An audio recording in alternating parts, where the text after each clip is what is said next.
राम नाम की लूट है, लूट सके तो लूट, अंत समय पछताएगा जब प्राण जाएगा छूट। सैकड़ों साल पहले जब संत कबीरदास ने इस दोहे को लिखा था तो उन्होंने सोचा होगा कि किस तरह से भगवान राम की मर्यादा, उनकी सत्यता को जनता तक पहुंचाया जाए। लेकिन आज के समय पे राम के नाम का दुरुपयोग किस तरह से नेता करते हैं, उनके नाम से रील्स तो बना लेते हैं, उनके नाम से भड़काऊ भाषण तो दे देते हैं और आखिरी में जाकर किस तरह से नकली एसीबी अधिकारी तक बन के लोगों को चूना लगा रहे हैं। ऐसे नेताओं के मैं आपको आज कहानी दिखाऊंगा कि किस तरह से कुर्ते पैजामे में जाकर भाजपा के बड़े नेता और बजरंग दल और विश्व हिंदू परिषद के नेता किस तरह से फर्जी एसीबी अधिकारी बनकर लोगों को चूना लगा रहे हैं। उनकी पूरी सच्चाई बताऊंगा और दिखाऊंगा कि किस तरह से राम का नाम लेकर आपके सामने वो अपनी अच्छी छवि बनाते हैं, रील्स भेजते हैं और लगातार फेसबुक और व्हाट्सएप पे अपने आप को वायरल करते हैं। लेकिन आखिर जब उनकी हकीकत निकल कर आती है तो एक धक्का सा लगता है आम लोगों को, एक धक्का सा लगता है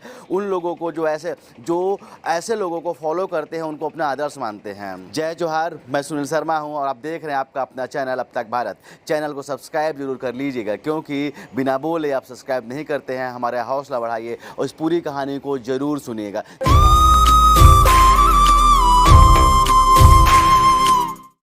सभी हिंदू भाइयों को जय श्री राम, वंदे मातरम, भारत माता की जय, हर हर महादेव। मैं नागेंद्र हिंदू। सभी हिंदू भाइयों को जय श्री राम, वंदे मातरम, भारत माता की जय, हर हर महादेव। भाइयों को जय श्री राम, वंदे मातरम, भारत माता की जय, हर हर महादेव। सियावर रामचंद्र की। पिछले 11 वर्षों में महिला, दलित, पिछड़े, अति पिछड़े, आदिवासी, वंचित, किसान, श्रमिक, युवा, हर वर्ग को विकास के केंद्र में रखा गया। हमें याद रखना होगा, राम यानी आदर्श, राम यानी मर्यादा। सोरम गांव में घटना हुई थी 25 तारीख की शाम को, जहां पे 3 व्यक्ति जो हैं वो एक घर में घुसते हैं और वो घर में जा कर के खुद को एसीबी का अधिकारी बता के कुछ पूछताछ करते हैं और तलाशी लेते हैं। तलाशी में वो वहाँ से एक लैपटॉप, एक टैबलेट और 8 नग मोबाइल फ़ोन जो है अपने साथ लेकर के चले जाते हैं। तो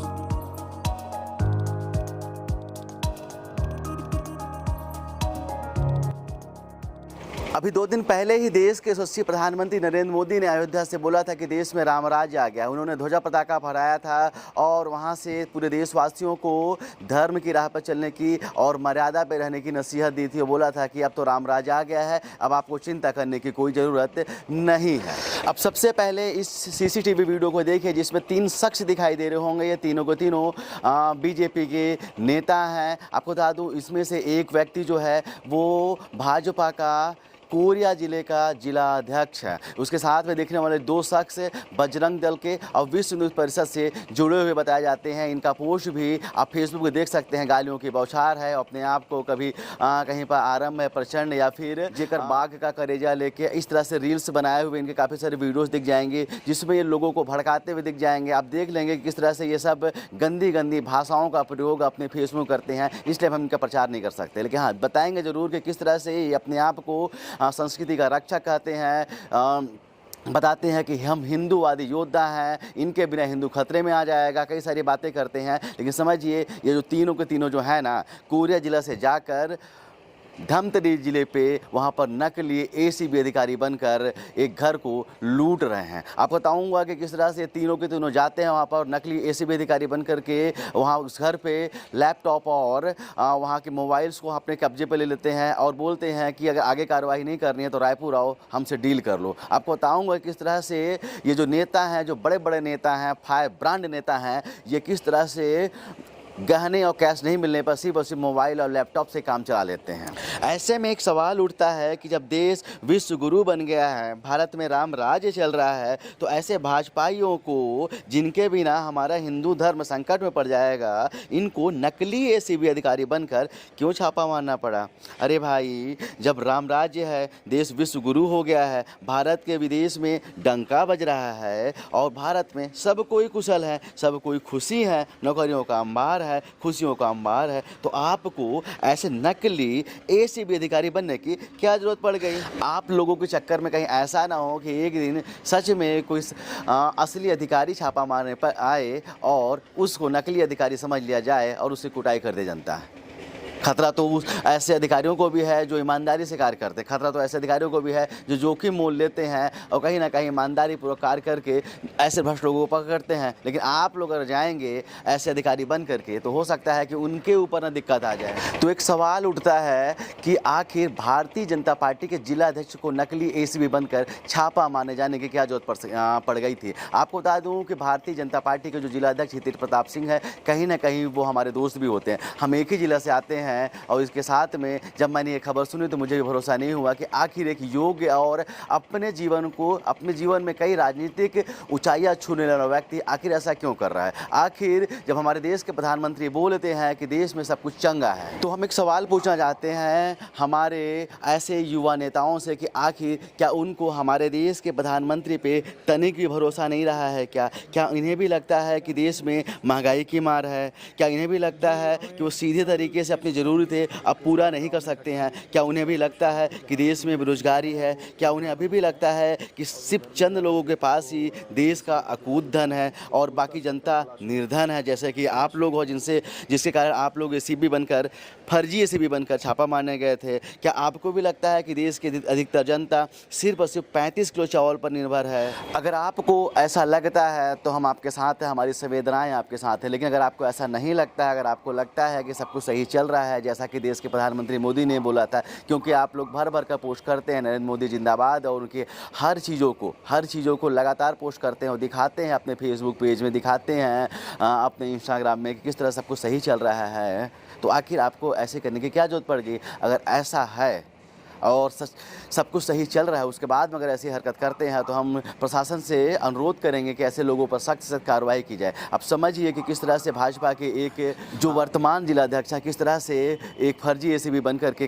उस घटना को अंजाम दे रहे हैं। समझिए किस तरह से नागेंद्र पटेल जैसे भड़काऊ भाषण देने वाले लोग, जिनकी संकीर्ण मानसिकता है, हम उनका प्रमोशन बिल्कुल नहीं कर सकते, ना उनके बारे में बात करना चाहते, लेकिन आपको एक बार उस व्यक्ति का फेसबुक पेज जरूर देखना चाहिए जो कि पूरी तरह से गालियों से भरा हुआ, जो कि पूरी से सामाजिक सद्भाव को तोड़ने वाला, जो कि पूरी तरह से एक बंटवारे की राजनीति करने वाला है। पेज को देख लीजिएगा। अपने आप को हिंदू रक्षक बताते हैं। क्या हिंदू कभी चोरी करता है? क्या हिंदू कभी दूसरे घर पर जाकर डाका डालता है? क्या ये कैसे धर्मरक्षक है? अरे शर्म आनी चाहिए ऐसे धर्मरक्षकों को जो अपने आप को धर्मरक्षक बोलते हैं, राम का नाम लेते हैं और चोरी करते हैं, राम का नाम लेते हैं और फर्जी अधिकारी बनते हैं, राम का नाम लेते हैं और इस छत्तीसगढ़ की भोली भाली जनता के साथ में ना उनके घर पर जाकर डाका डालने का काम करते हैं। हम प्रशासन से अनुरोध करेंगे कि इन पर कार्रवाई होनी चाहिए। आप देख लीजिए इन सभी नेताओं के पोस्ट को, बड़े बड़े नेताओं के साथ में फोटो हैं, अपना वर्चस्व दिखाते हैं और फर्जी अधिकारी बन करके फर्जी एसीबी बन करके